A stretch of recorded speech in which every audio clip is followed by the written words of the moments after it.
I rushed into the treatment room after hearing my husband was brought in. The doctors, nurses, and my husband all looked at me. There was a moment of silence, but when I saw my husband's face, I knew he was safe and not in any immediate danger. But the next moment shocked me.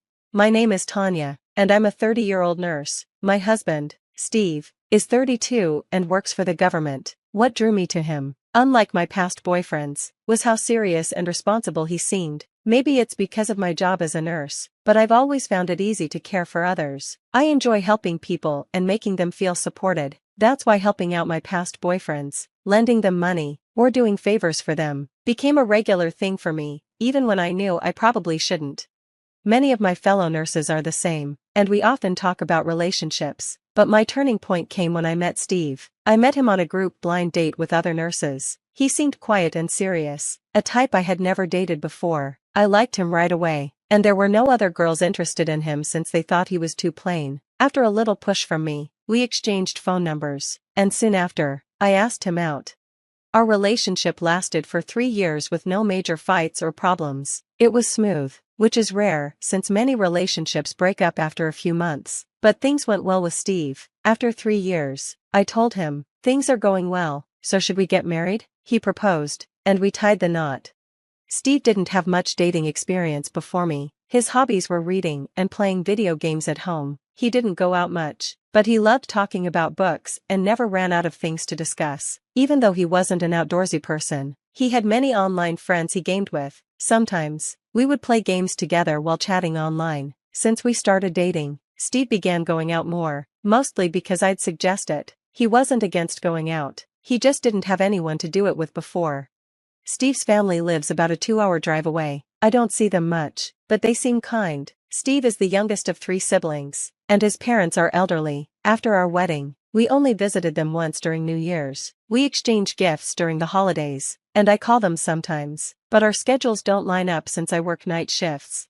Steve and I go out together when we both have days off, and we share the household chores. I thought everything was fine between us. However, about 3 months ago, I started noticing something strange with Steve. One evening after I got home from work, I found him asleep on the sofa. A beer can was lying on the table. I said to my husband, "You'll catch a cold." He looked at me sleepily and rubbed his eyes. "Isn't it unusual for you to be sleeping here and drinking beer?" I asked. I was at an online drinking party with my gaming friends. I had too much fun and drank too much, he replied. I didn't fully understand his online world, but I thought as long as he was having fun, it was okay. That turned out to be a mistake. After that, similar incidents kept happening. One day, I noticed my husband's hair had changed. "What's up with your hair?" I asked. He had never dyed his hair before, but now it was styled and brown. "Is this okay for your job?" I asked, knowing that as a government employee, his workplace had strict rules. "What's wrong with it? I just thought I should enjoy dressing up while I'm still young. What do you think? Does it look good on me?" My husband had always been simple and didn't care much about his appearance, but now he was suddenly different. I didn't think the new look suited him, but I didn't know what to say. "It doesn't look bad," I said softly. A few days later, he got his ears pierced. I was confused. Was he going through a midlife crisis? I tried to ignore it at first, but finally, I couldn't stay quiet. "What's going on with you lately?" I asked him directly. "Nothing," he replied, and then he went to the bedroom without saying more. I knew something was wrong, but I was too busy with work. A nurse had recently retired, and I was filling in, leaving me with little time to focus on Steve.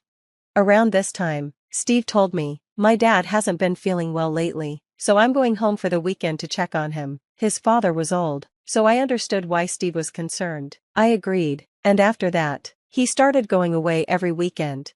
I still tried to care for him in small ways, like cooking for him and texting during work, but he rarely responded. Just when I was thinking we needed to have a serious talk, I received a shocking phone call at work.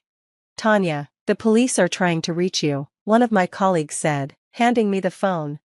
I felt a wave of anxiety. "Why are the police calling me?" I asked, picking up the phone.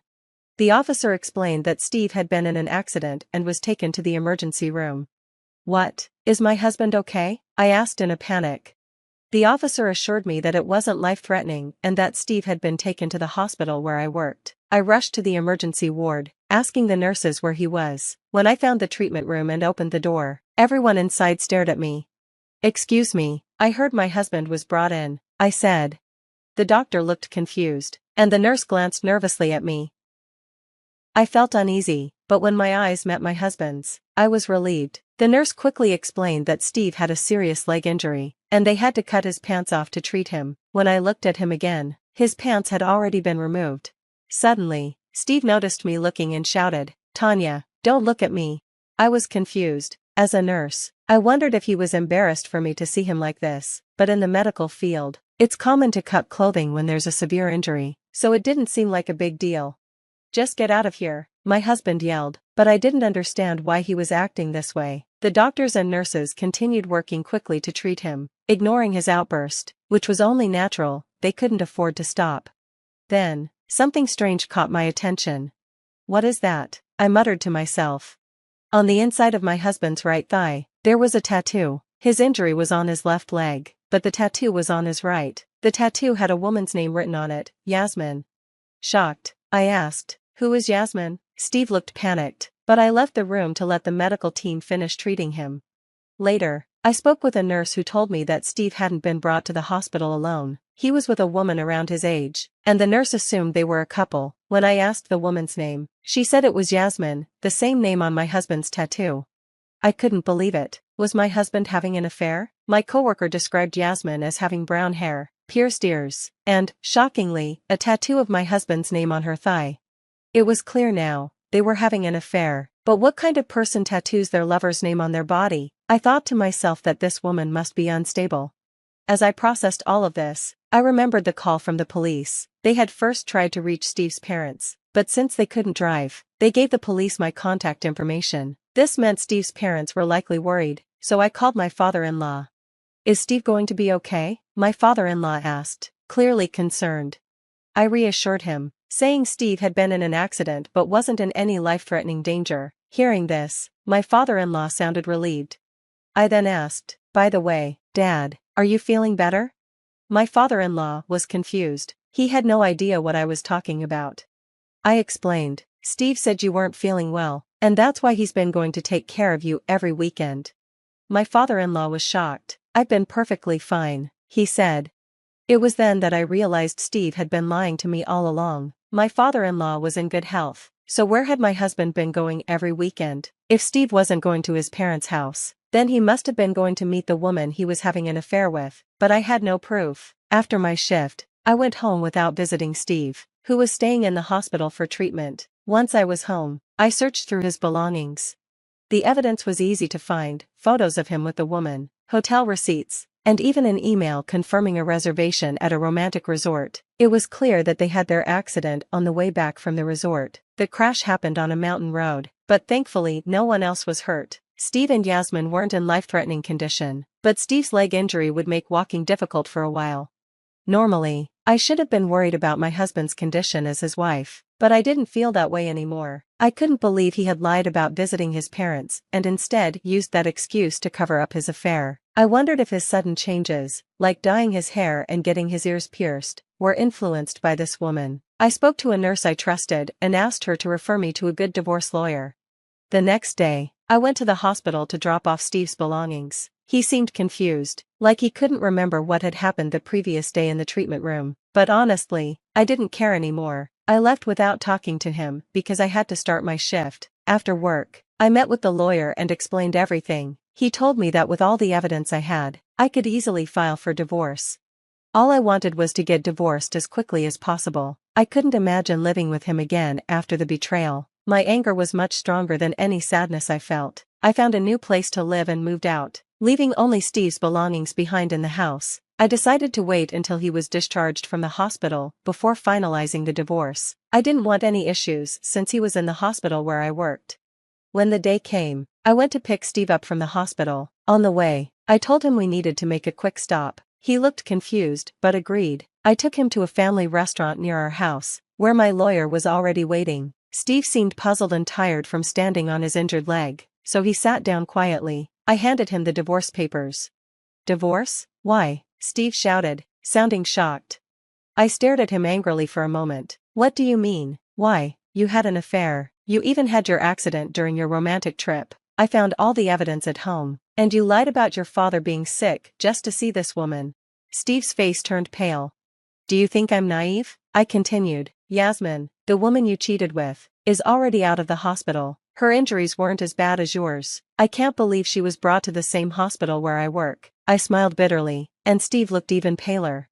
You will pay for the pain you've caused me, I said, pushing the divorce papers and a pen toward him.